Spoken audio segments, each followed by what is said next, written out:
London, December 1812. The ballroom at Finchley House blazed with the light of 500 candles, their golden glow reflected by crystal chandeliers and the jewels adorning the throats of every woman of consequence. The scent of hothouse roses mingled with expensive perfumes and the sharp tang of mulled wine that servants carried on silver trays through the crush of bodies. Florence Jane Bancroft stood near the refreshment table, her emerald silk gown carefully chosen to complement her fuller figure rather than apologize for it, and wondered how many more Christmas balls she would have to endure before society simply forgot she existed. At 24 years old, Florence had survived 3 complete seasons without securing even a whisper of a serious proposal. The whispers followed her instead, soft and cutting as winter wind. Poor Miss Bancroft. Such a pity about her figure. At least her father's textile fortune makes her considerable enough for a match. She had learned to hold her head high through it all, smiling pleasantly while society matrons calculated her worth in pounds sterling rather than personal qualities, long accustomed to the cruel assessments of her appearance that followed her from drawing room to ballroom. What none of them knew was that while they counted dance partners and assessed potential matches, Florence spent her evenings in her father's study calculating import duties and profit margins with a precision that would have shocked them silent. The notebook, tucked discreetly in her reticule, held figures that could make or break merchant fortunes, but to admit such unfeminine interests would only add to her list of unmarriageable qualities.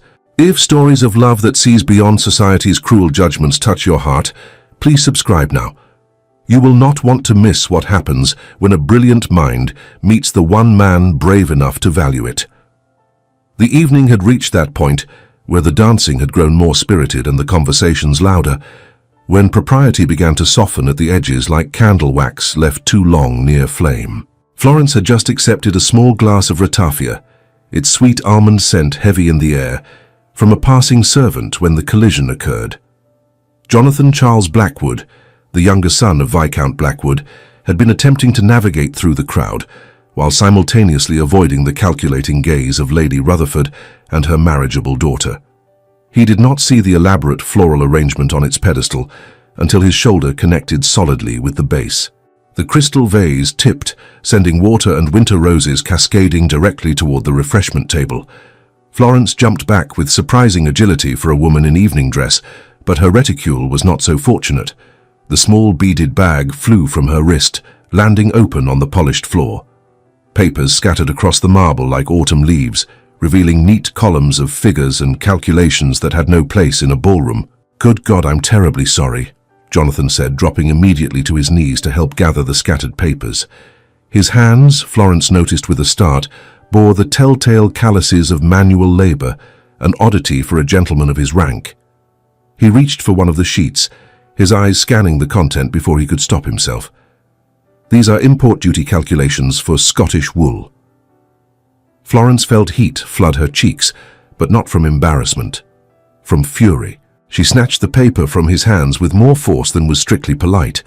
"They are private correspondence, sir, and none of your concern."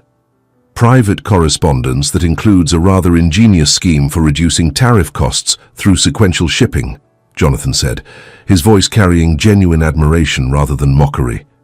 He looked up at her then, really looked, and Florence saw something in his grey eyes she had never encountered before. Interest, not in her fortune or her father's connections, but in her mind. "The calculation here about warehousing costs in Liverpool versus Hull is absolutely brilliant. Whoever devised this understands trade economics better than most merchants I have dealt with." Around them, the crowd had begun to notice the commotion. Florence heard Lady Rutherford's nasal voice cutting through the music. "How awkward. Miss Bancroft seems to have dropped her shopping lists all over the floor."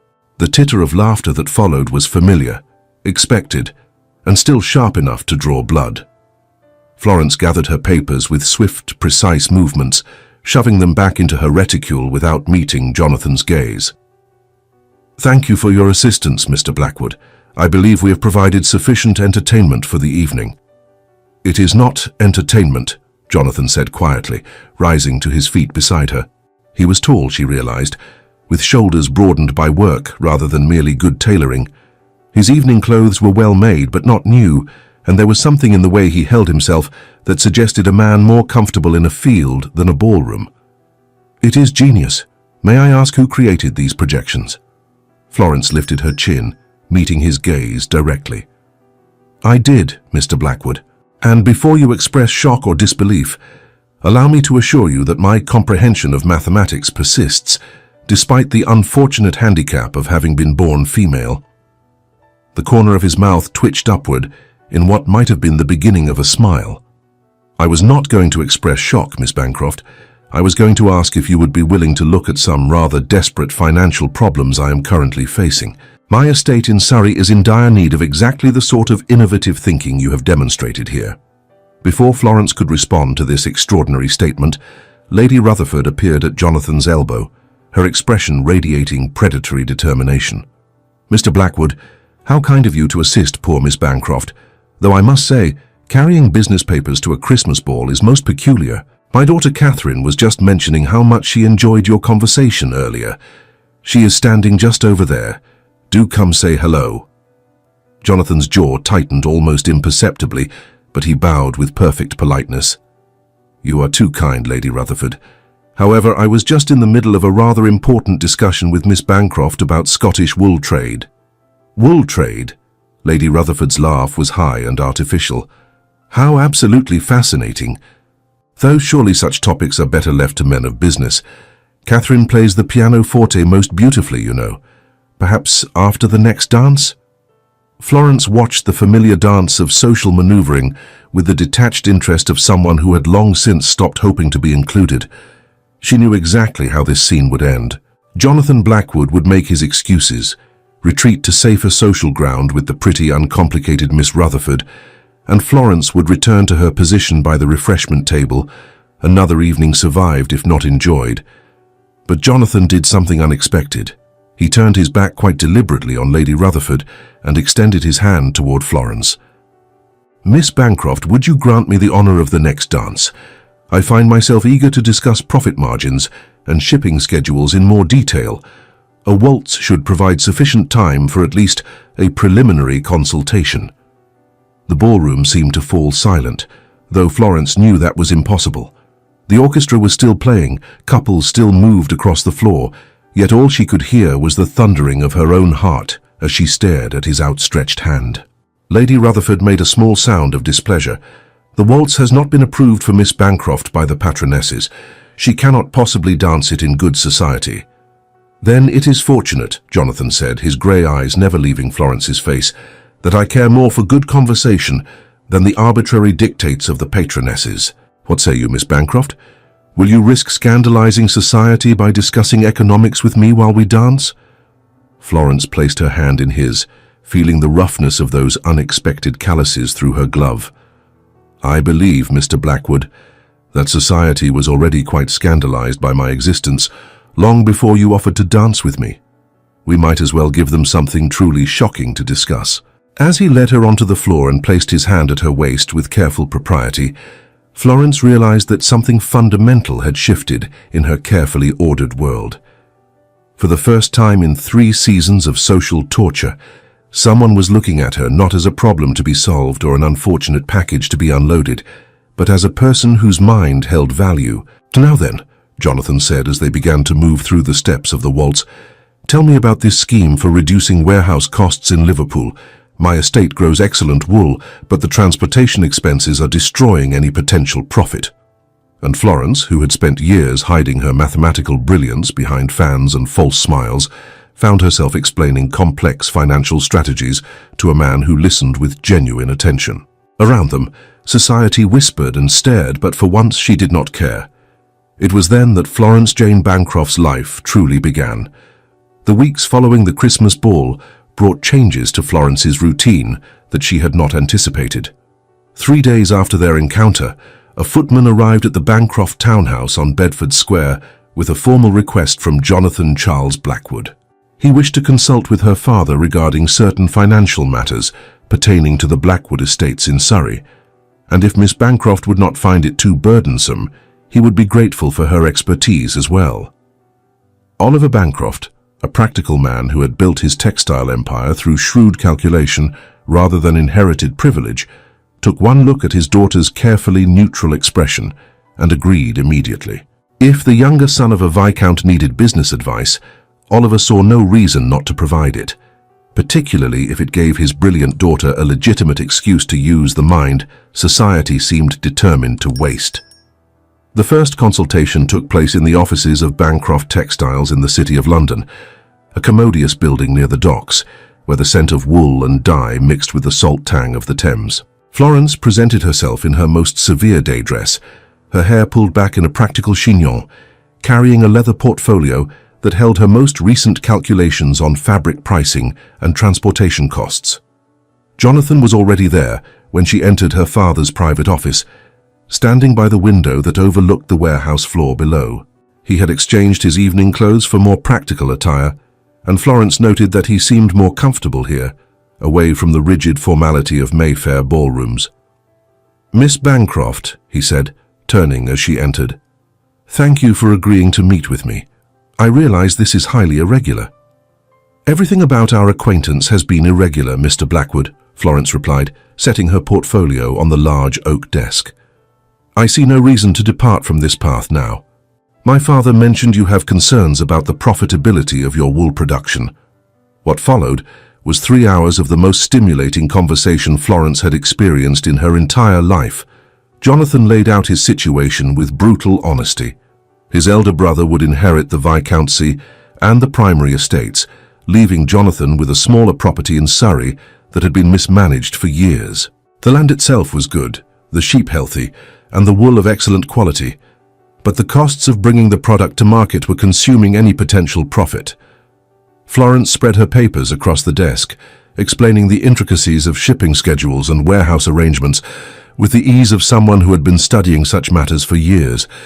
She showed him how consolidating shipments with other small producers could reduce individual costs, how timing sales to coincide with seasonal demand could increase prices, and how certain legal arrangements could minimize tax burdens without crossing into illegal territory. "This is extraordinary," Jonathan said, studying one of her detailed spreadsheets. His finger traced down a column of figures, his brow furrowed in concentration. "You have identified efficiencies I never even considered. How did you learn all of this?" Florence felt warmth bloom in her chest, acknowledging the genuine respect in his voice. "My father began teaching me about his business when I was 12 years of age.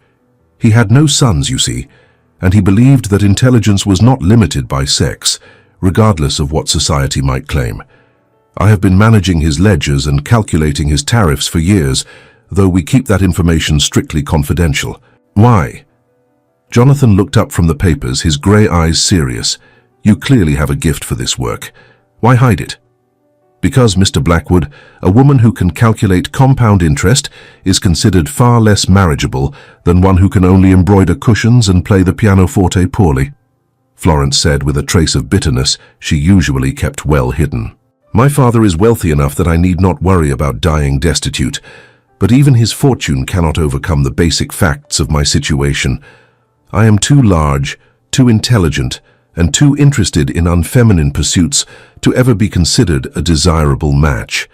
I learned years ago to keep the mathematics private and the embroidery visible, even though I am terrible at one and excellent at the other." Jonathan set down the papers and looked at her with an expression she could not quite read. "Then society is filled with fools, Miss Bancroft. I would take a woman who can save my estate over one who can play Mozart any day of the week." The words settled between them like an unexpected weight upon the ledgers, weighted with meanings Florence was not certain she should examine too closely. She cleared her throat and returned her attention to the calculations spread before them. "We should discuss the implementation timeline," she said, pleased that her voice remained steady. "If you can arrange partnerships with 3 other small producers within your district, we could have the first consolidated shipment ready by early February." Over the following weeks, what had begun as a single consultation swiftly transformed into a series of regular meetings. Jonathan would arrive at the Bancroft offices every Tuesday and Thursday afternoon, ostensibly to discuss business matters with Oliver Bancroft, but everyone involved understood that the real work was happening between Jonathan and Florence. They never danced again after that first waltz, never appeared together at balls or assemblies, never rode in Hyde Park during the fashionable hour, never engaged in any of the traditional courtship rituals that society recognized and approved. Instead, they met in offices smelling of wool and ink, bent over ledgers and shipping manifests, building a partnership based on mutual respect and intellectual compatibility rather than social conventions. Florence found herself looking forward to those Tuesday and Thursday afternoons with an intensity that both thrilled and frightened her. She dressed with particular care on those days, choosing colors that flattered her complexion and styles that made her feel confident rather than apologetic about her figure. She told herself it was simply professional pride, the same attention she would give to any important business meeting. But when Jonathan smiled at one of her more clever solutions, or when his hand accidentally brushed hers as they both reached for the same document, Florence felt something far removed from professional satisfaction. She felt alive in a way she had never experienced before, valued for precisely those qualities that society had taught her to hide. The calculations she created for his estate were perhaps the best work she had ever done. She spent evenings in her father's study running projections, testing different scenarios, finding ways to maximize profit while minimizing risk. When she presented the final comprehensive plan to Jonathan in mid-December, she watched his face as he studied the numbers, seeing the moment when he truly understood what she had created. "This could work," he said slowly, his voice thick with an emotion she could not quite identify. "This could actually save my estate, provide proper income for my tenants, give me the means to marry without being a fortune hunter." He looked up at her then, and Florence saw something in his eyes that made her breath catch in her throat. "Miss Bancroft, Florence, I do not have adequate words to thank you for this." The use of her Christian name should have been shocking, improper, but Florence found she did not care. "You need not thank me, Jonathan. This is what I do. What I am good at doing. It has been a pleasure to work on something that matters." "It matters more than you know," he said softly. "You have given me hope, Florence, not just for my land, but for my future, for possibilities I had not dared to consider." Florence understood in that moment that they were no longer merely discussing estate management and profit projections. They were standing at the edge of something far more perilous and far more valuable, something that could transform both their lives if they were brave enough to reach for it.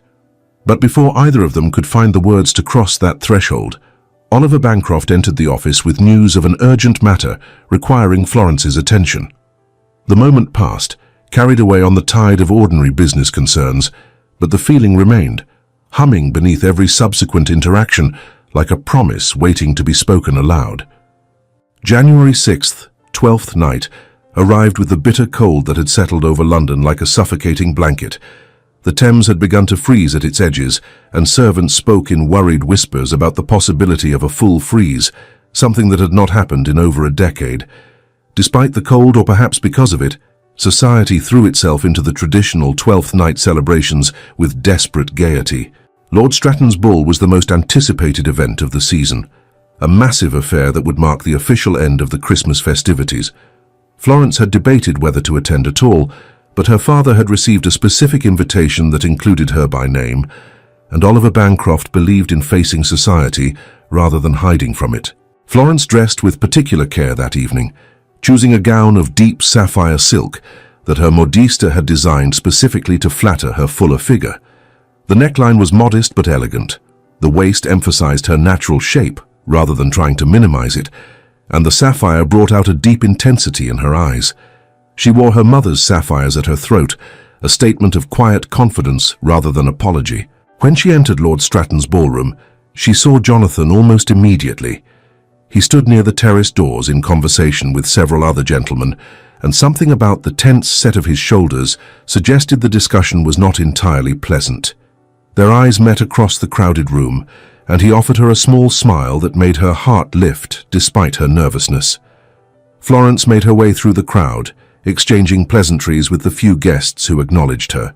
She had learned long ago to navigate these events with a sort of pleasant invisibility, neither drawing attention nor completely disappearing.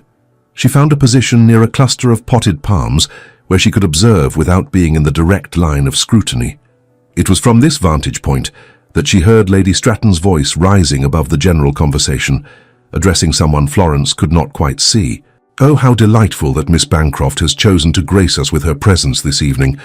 One does wonder how the chairs will manage, but I suppose we must make accommodations for those with such an abundance of feminine charms." The words landed like physical blows, stealing Florence's breath with their casual cruelty. She had heard similar comments before, had learned to deflect them with practiced indifference, but something about hearing them spoken so publicly, in a room where Jonathan was present, made them cut deeper than usual. She looked toward where Jonathan stood with his companions, and saw that he had heard the comment as well. His entire body had gone rigid, his face draining of color. For 5 endless seconds, he stood frozen, his hands clenched into fists at his sides. He was terrified, not of his own social censure, but of the far greater damage society would inflict upon Florence should he dare to defend her openly. Florence watched him, willing him to move, to speak, to do something that would indicate he understood the cruelty of what had just been said. But before Jonathan could find his voice, before he could take even a single step in Florence's direction, Lady Stratton's daughter materialized at his elbow. Catherine Stratton was everything Florence was not. Delicate, blonde, with the sort of fragile beauty that made men want to protect rather than respect her. She placed a gloved hand on Jonathan's arm with practiced familiarity, tilting her head up to smile at him.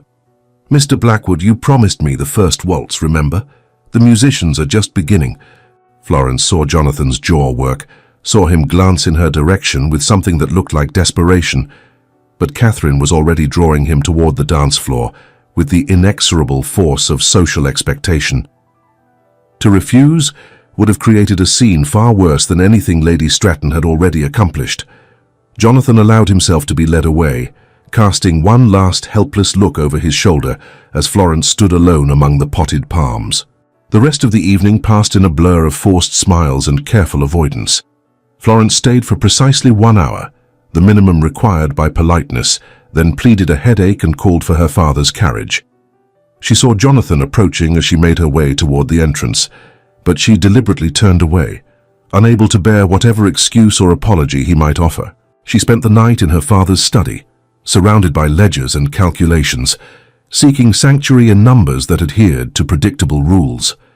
But even mathematics could not erase the memory of those 5 seconds of frozen silence, the moment when Jonathan had had the opportunity to defend her and had instead stood paralyzed by social fear. The morning brought a letter, delivered by Jonathan's own hand to the Bancroft townhouse. Florence stared at the sealed envelope for a long moment before breaking it open with hands that trembled slightly. The letter was both eloquent and anguished, a detailed apology that explained his fear, his shame, his recognition of his own cowardice. He wrote that he had been terrified not of society's judgment, but of revealing how much he cared for her, how deeply she had come to matter to him in the weeks of their collaboration. He begged for her understanding, for another chance to prove himself worthy of her respect. Florence read the letter twice, then carefully folded it and placed it in the drawer of her writing desk. She took out a fresh sheet of paper and wrote a single line in her precise, elegant script. Returned unopened, no further correspondence desired. She instructed the footman to return the letter exactly as she had prepared it, knowing that the message would be clear. Words were cheap, easily written in the safety of one's study. Actions were what mattered, and Jonathan's actions, or lack thereof, had spoken with devastating clarity. For 2 weeks, Florence refused to see Jonathan, refused to read his letters, refused even to discuss him with her father. She threw herself into her work with renewed intensity, calculating tariffs and profit margins until her eyes burned from the strain. She told herself that she had been foolish to believe that a few weeks of intellectual companionship could overcome the fundamental truths of her situation. She was not made for love or romance or any of the soft emotions that seem to come so easily to other women. She was made for numbers and logic and the cold comfort of profitable business ventures. But late at night, alone in her room, she would sometimes take out Jonathan's letters and reread them, searching for something she could not quite name, a proof that she had mattered to him as more than just a convenient source of financial advice. She sought evidence that 5 seconds of paralyzed silence did not negate weeks of genuine connection, an assurance that she was not completely unworthy of the sort of love she saw other women take for granted. She found none of these things in his words, beautifully written though they were. And so she continued to return each letter unopened, building a wall of cold silence between herself and the man who had briefly made her believe she might be more than society's unwanted spinster. January brought weather so severe that even hardened Londoners spoke of it with awe. The temperature dropped to levels not seen in decades, and the Thames began to freeze solid from bank to bank. By the third week of the month, the ice was thick enough to support human weight, and enterprising merchants began setting up temporary shops and amusements on the frozen river. A frost fair was declared, the first in over 20 years, and society flocked to the novelty with the same enthusiasm they brought to any new entertainment. Florence heard about the frost fair from her father, who viewed it primarily as a business opportunity. Textile merchants were already setting up stalls to sell warm clothing and blankets, and Oliver Bancroft was considering whether to establish a temporary shop himself. Florence listened to his plans with half her attention, more concerned with the urgent financial matter that had arrived that morning in a letter from Surrey. 13 tenant families on the Blackwood estate were facing starvation. The winter had been too severe, the roads too impassable for normal commerce, and the grain stores too depleted to last until spring. The estate steward had written to Oliver Bancroft in desperation, knowing of the business relationship between the Bancroft and Blackwood families, begging for advice or assistance. Florence read the letter 3 times, her mind automatically calculating supplies and transportation costs, even as her heart ached at the thought of Jonathan's tenants suffering. The financial plan she had created for him was brilliant. She knew that without false modesty, but it had been designed for normal weather conditions. It had not accounted for a winter so brutal that roads became impassable and normal commerce ground to a halt. She was still staring at the letter when her father's butler entered the study with an apologetic expression. "Miss Bancroft, there is a gentleman at the servants' entrance requesting to speak with you. He says it is urgent." Florence glanced at the clock. It was 2 hours past midnight, an entirely inappropriate time for any caller, let alone one arriving at the servants' entrance.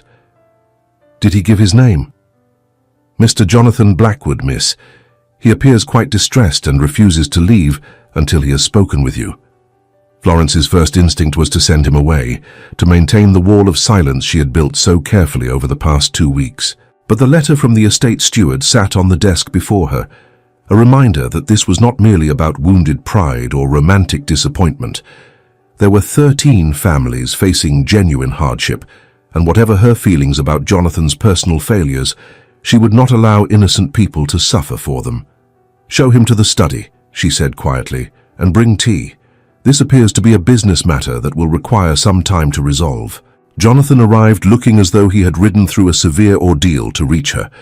His hair was disheveled, his coat mud-splattered, and his face bore the marks of exhaustion and desperation. He stopped just inside the door, staring at her with eyes that held more emotion than Florence was prepared to handle.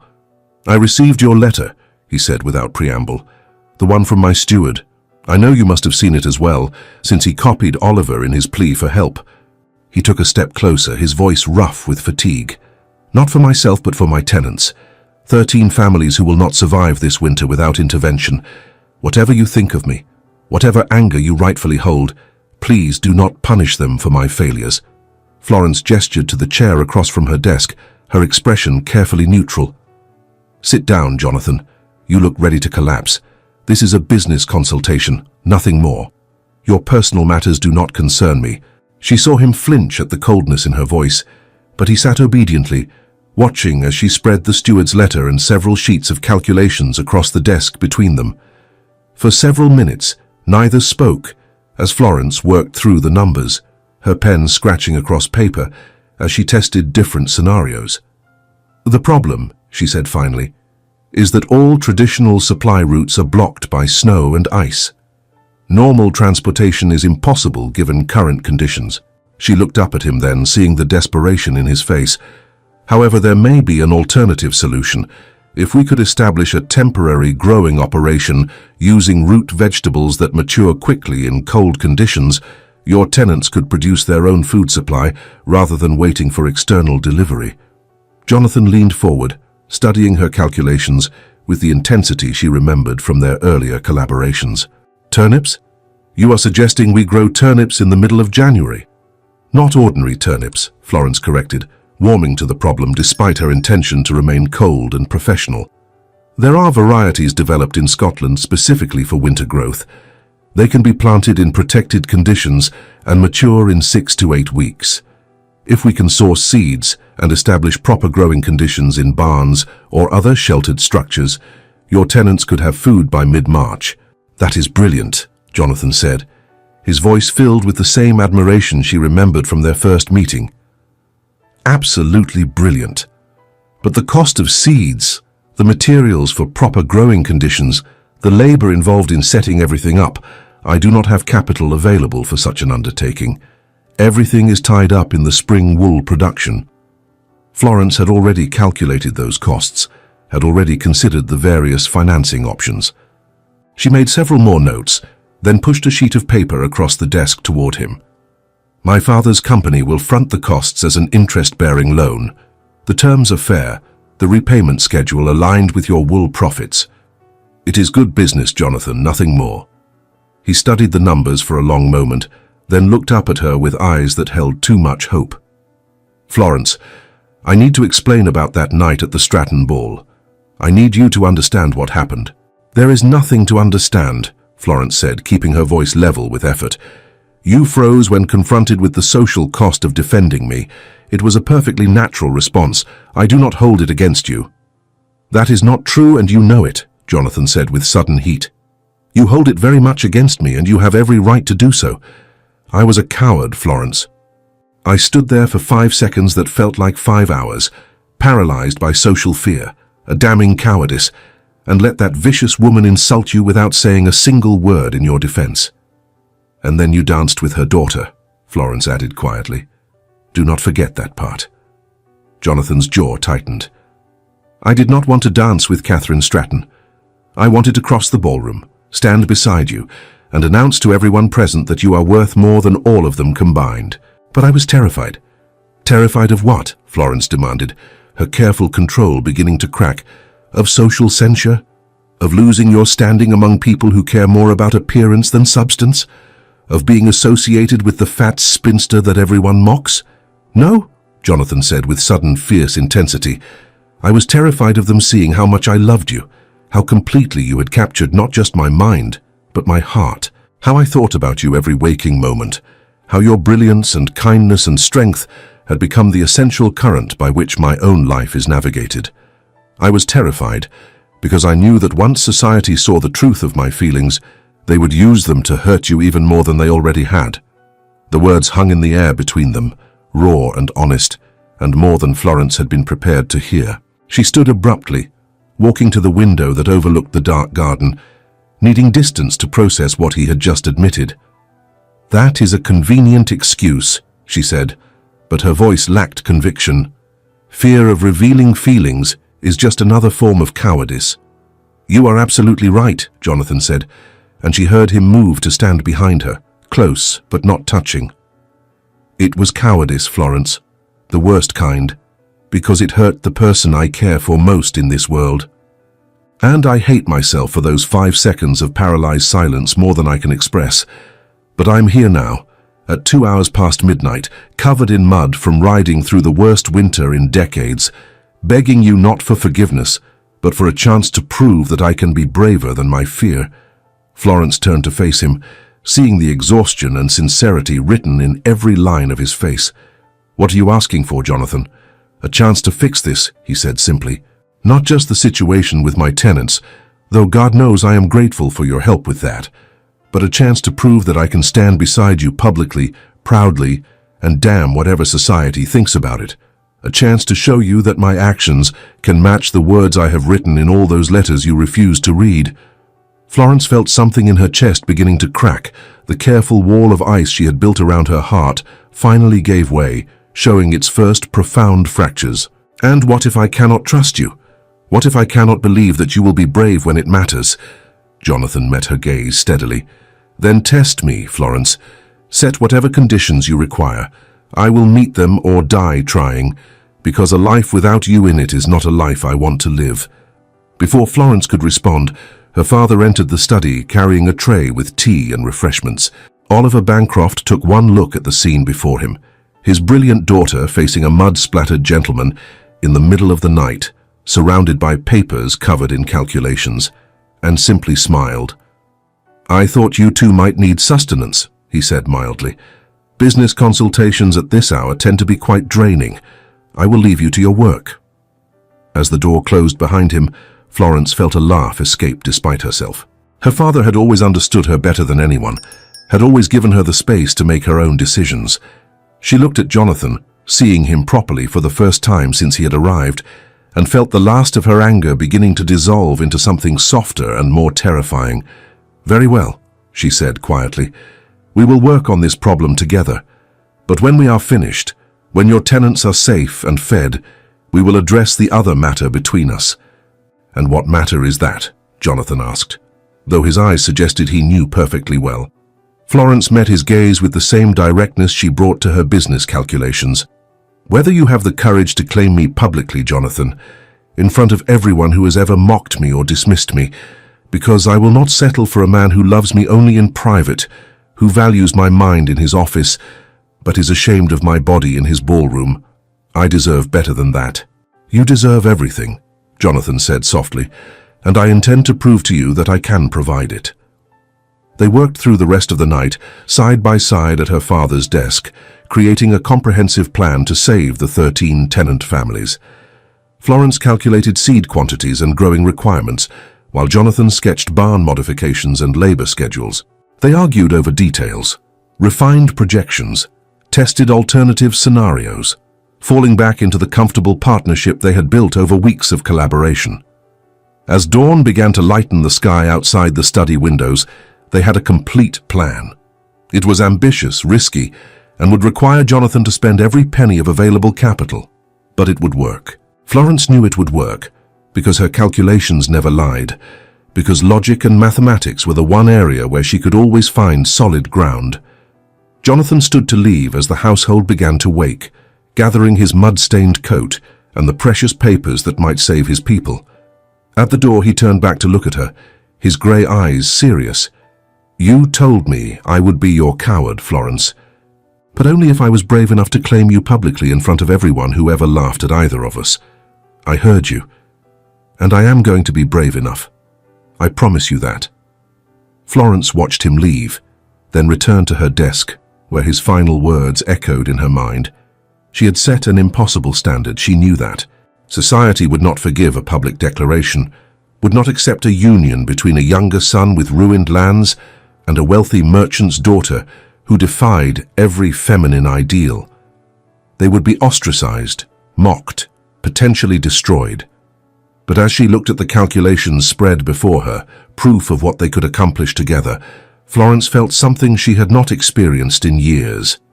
Hope, fragile and terrifying, but undeniably present. The question now was whether Jonathan's courage would match his words, or whether she would find herself disappointed once again. 3 days passed before Florence heard from Jonathan again.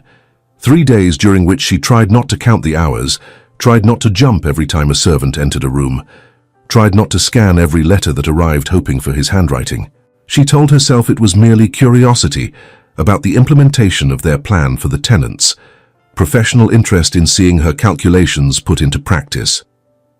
On the morning of the 4th day, her father entered the breakfast room with an expression Florence had learned to recognize. Oliver Bancroft looked pleased with himself, which usually meant he had done something his daughter would either love or hate, with no middle ground between the extremes. "The Frost Fair has become quite the spectacle," he said casually, buttering his toast with elaborate care. "They have set up a printing press on the ice, can you imagine? Selling commemorative certificates to prove one has walked on the frozen Thames. Quite clever from a business perspective." Florence sipped her chocolate, waiting for the real point of this conversation to emerge. Her father never discussed random business observations over breakfast without purpose. "I am thinking of setting up a temporary stall myself," Oliver continued. "Selling warm textiles, wool blankets, that sort of thing.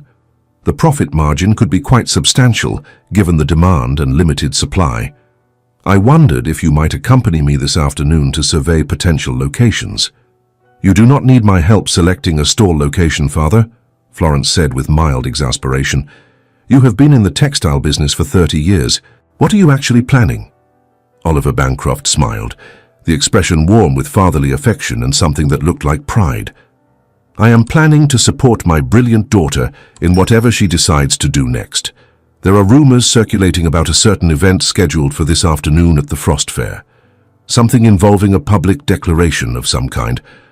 I thought you might want to be present. Florence set down her cup with more force than strictly necessary. If Jonathan Blackwood thinks he can simply make some grand gesture and erase everything that happened, he is sorely mistaken. I do not believe he thinks any such thing, her father said mildly. I believe he is trying to do exactly what you asked him to do. Be brave enough to claim you publicly in front of everyone who has ever mocked or dismissed either of you. The question is whether you are brave enough to let him try. The words landed with uncomfortable accuracy. Florence realized with a start that she was afraid. Not of Jonathan failing to be brave, but of him succeeding. Of what it would mean if he actually stood before society and declared his regard for her.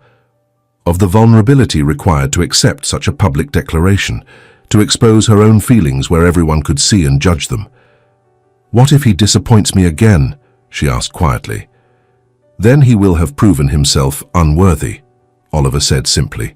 But Florence, my darling girl, what if he does not? What if he proves to be exactly as brave as you challenged him to be? Will you have the courage to meet him halfway?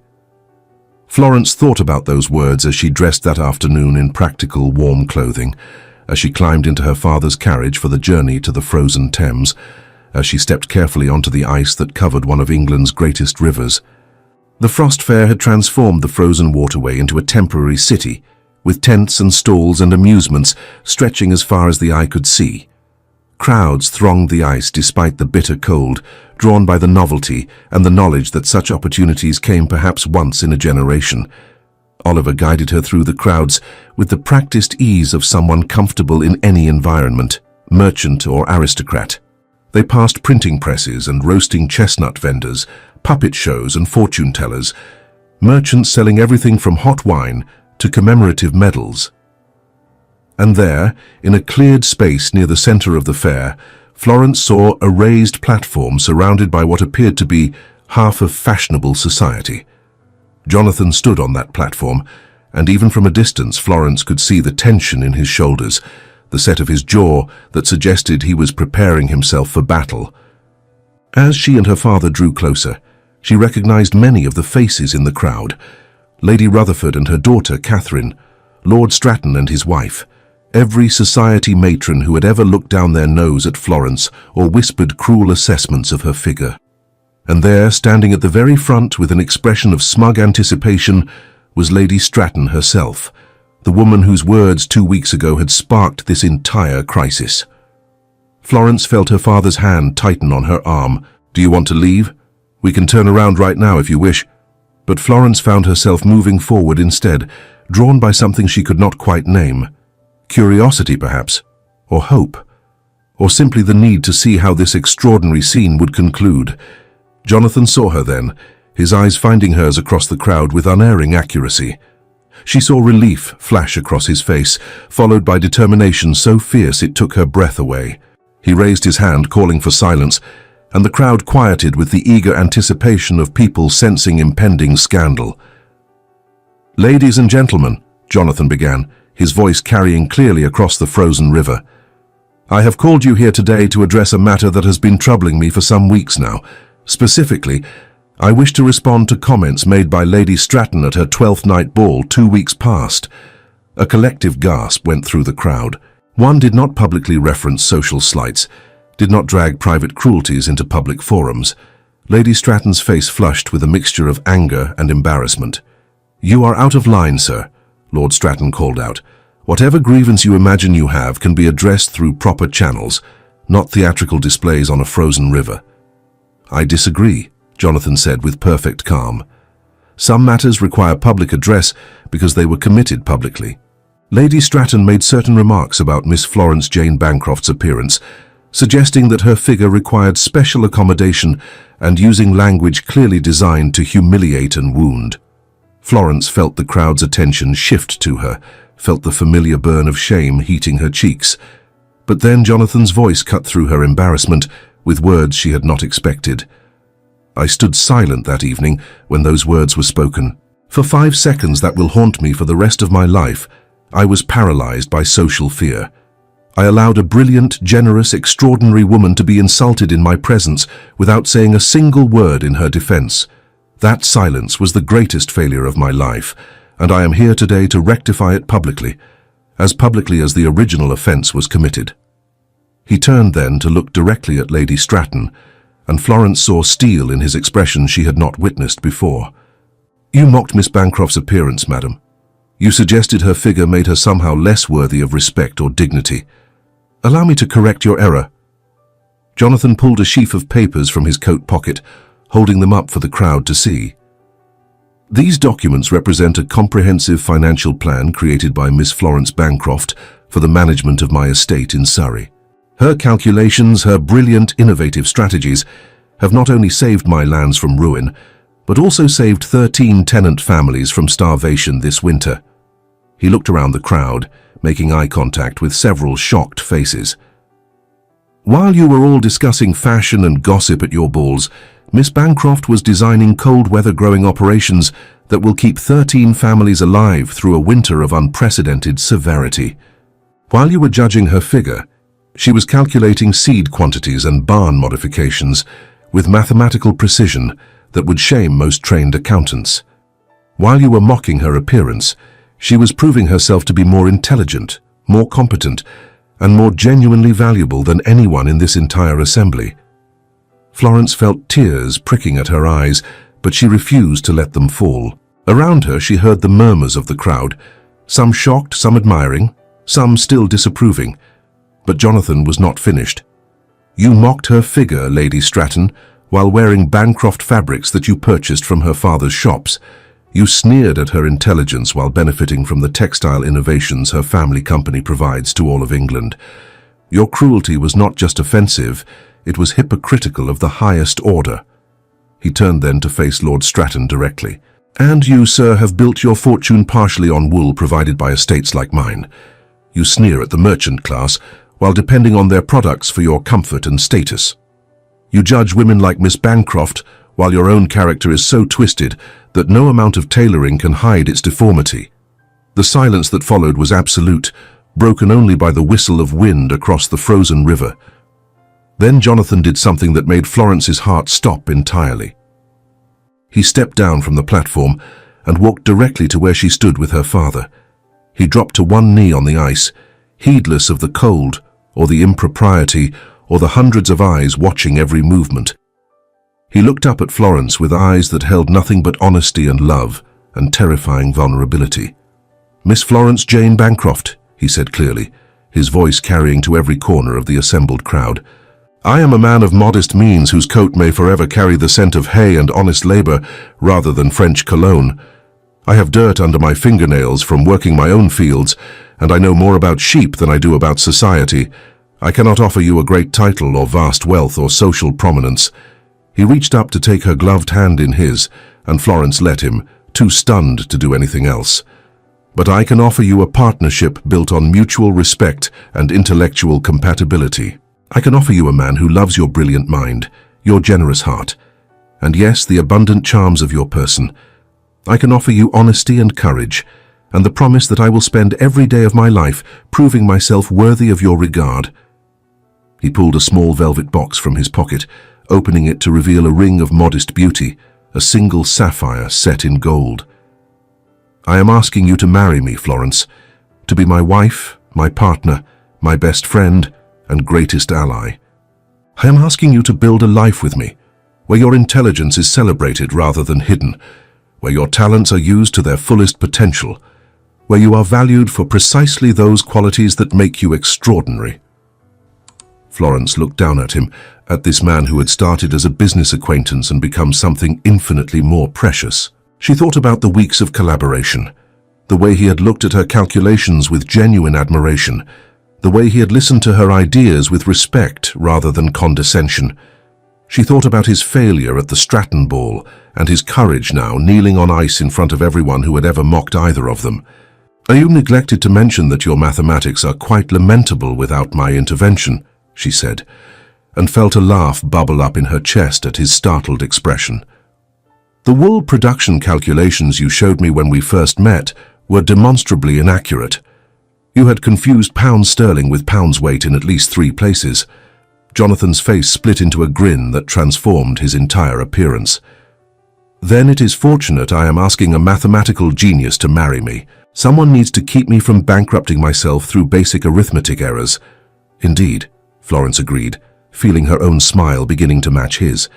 She was aware of the crowd watching, aware that this moment would be discussed in every drawing room in London for months to come, aware that accepting him would mean defying every social expectation placed upon her, and she found she did not care even slightly. "I have conditions," she said, keeping her voice serious even as joy flooded through her chest. "First, I will continue to work on business calculations and estate management. I will not give up my mathematical work simply because I am married." "I would not dare suggest such a thing," Jonathan said solemnly. "Your mind is one of the things I love most about you. Second, if anyone ever insults me in your presence again, you will defend me immediately and publicly. No more frozen silences. I promise you," Jonathan said with fierce intensity, "that I will spend the rest of my life being brave enough to match you. No more cowardice, Florence. You deserve better, and I will be better." "And third," Florence said, her voice softening, "you must promise never to be ashamed of me, not of my figure, not of my mind, not of my unconventional interests. If I am to be your wife, I will be your wife in all settings, not just in private."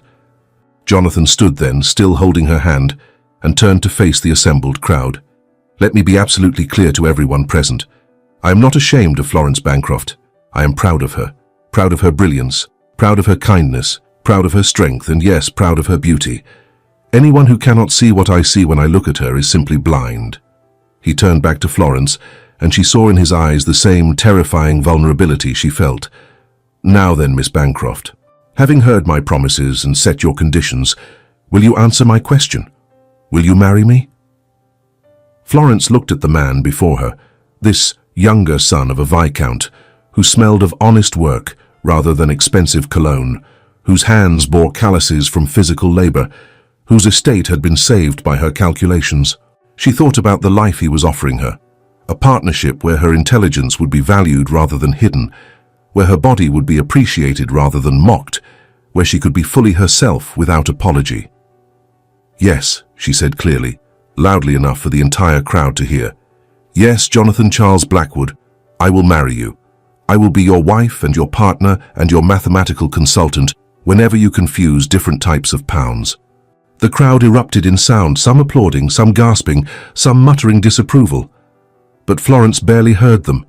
She was too focused on the way Jonathan pulled her into his arms, the way he kissed her right there on the frozen Thames in front of God and society, and everyone who had ever doubted either of them. It was improper and scandalous and absolutely perfect. When they finally broke apart, both breathing hard and grinning like fools, Florence saw her father standing nearby with tears in his eyes and pride written across his face. She saw Lady Stratton's shocked expression, Lord Rutherford's disapproval, Catherine Stratton's envy. But she also saw other faces in the crowd, younger women looking at her with something that might have been hope, merchants and tradesmen nodding approval, even a few society matrons whose smiles suggested they were not entirely opposed to this dramatic rebellion against convention. "We are going to be thoroughly discussed for months," Jonathan murmured against her ear. "Good," Florence replied. "Let them discuss. We will be too busy being happy to care." They were married 6 weeks later, in a ceremony that combined Oliver Bancroft's merchant connections with the Blackwood family's aristocratic traditions. The wedding was neither as grand as a duke's daughter might have expected, nor as modest as a younger son's finances might have dictated. It was, instead, a perfect reflection of the couple themselves, practical, genuine, and focused on what mattered rather than what impressed. The 5 years that followed brought exactly the partnership Jonathan had promised. Florence divided her time between their Surrey estate and her father's offices in London, continuing to provide business consultations that enhanced both the Blackwood and Bancroft family fortunes. She became known, discreetly at first, and then more openly, as one of the most brilliant financial minds in England. Merchants and landowners began to seek her advice, and she built a reputation based entirely on the quality of her calculations rather than any social connections. Jonathan proved himself to be a man of his word. He defended Florence publicly whenever anyone questioned her unconventional activities. He praised her intelligence to anyone who would listen, and he never once suggested that marriage should mean the end of her mathematical work. Instead, he encouraged her, supported her, and frequently reminded people that his estate's prosperity was due entirely to his wife's brilliance. They had 3 children in those 5 years, 2 daughters and a son, all of whom learned from infancy that their mother was as comfortable with ledgers as with lullabies. Florence hired a nursemaid to handle the more traditional maternal duties, preferring to spend her limited time with her children teaching them mathematics and logical thinking rather than embroidery and watercolors. Society never fully accepted their unconventional arrangement, but Florence found she cared less and less as the years passed. She had something far more valuable than social approval. She had a partnership built on mutual respect, intellectual compatibility, and genuine love. She had work that challenged and fulfilled her. She had children who would grow up knowing that intelligence and capability were not limited by gender. And she had Jonathan. One afternoon in late January, exactly 5 years after their dramatic proposal on the frozen Thames, Florence sat in the estate office working through crop rotation calculations while Jonathan reviewed tenant contracts. Their hands found each other across the desk with the casual intimacy of long familiarity, fingers interlacing without either of them looking up from their work. "I was thinking," Jonathan said absently, making a note on one of his documents, "that we might try that new Scottish hay variety you mentioned last week. The projected yield increase could offset the higher seed cost within 2 seasons." "Only if we can secure favorable shipping rates," Florence replied, pulling out a fresh sheet of paper to run the numbers. "I will need to check current tariff schedules and warehouse availability in Edinburgh. Give me an hour to create projections." "Take 2 hours," Jonathan said with a smile. "I know better than to rush your calculations. They are always worth the wait." Florence looked up at him then, this man who had seen her value when no one else bothered to look beyond her unconventional appearance. This man who had been brave enough to claim her publicly, despite every social obstacle. This man who still looked at her with the same admiration he had shown when her notebook had scattered across that ballroom floor so many years ago. "Have I mentioned today that I love you?" she asked. "Not yet," Jonathan replied, his grey eyes warm with affection, "but I am always happy to hear it." "I love you," Florence said simply, "even when you confuse pounds sterling with pounds weight." Jonathan laughed, the sound rich and genuine. "And I love you, especially because you always catch my mathematical errors before I can bankrupt us." They returned to their work then, hands still clasped across the desk, building their unusual but perfectly matched life one calculation at a time.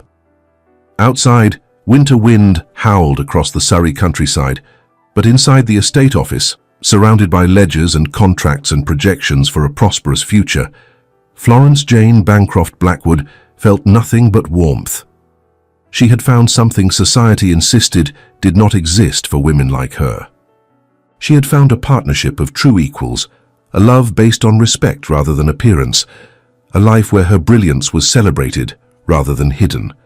She had found everything she had been told she did not deserve, and she cherished it with the fierce joy of someone who knew exactly how rare and precious such gifts truly were. And if society still whispered about the unusual marriage between the younger son and the merchant's daughter, Florence no longer heard those whispers. She was too engaged with work that held genuine consequence, too focused on building a life with the one man brave enough to see her true value. It was, she reflected, as she filled another page with precise calculations, exactly the ending she had never dared to dream she might have. Not perfect, perhaps, but real and honest, and built on the solid foundation of mutual respect and genuine love. And for Florence Jane Bancroft Blackwood, That was infinitely better than any elevated match society might have prescribed. Thank you so much for staying with us until the end of this journey.